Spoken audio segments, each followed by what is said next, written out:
I think visibility is very, very important.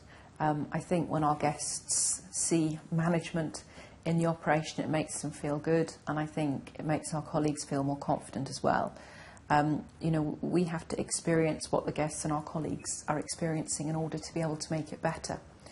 But I guess the root of it all is communication, and I believe that takes place on a daily, weekly, monthly basis.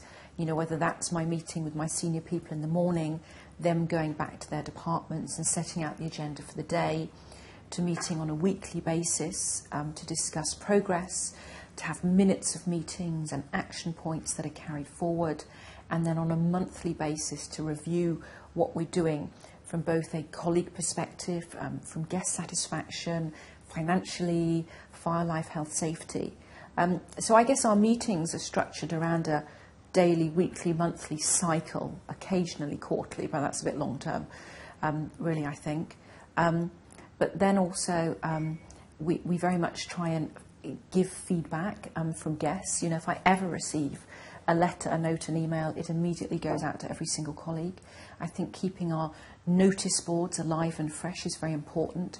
About 250 colleagues here have email access out of 650, so I still have to reach the ones that don't have email, but that's still pretty high.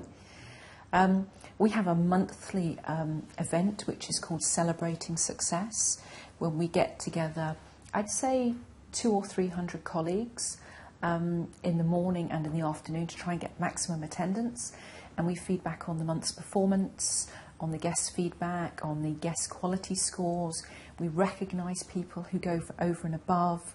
We celebrate birthdays, training awards, long service.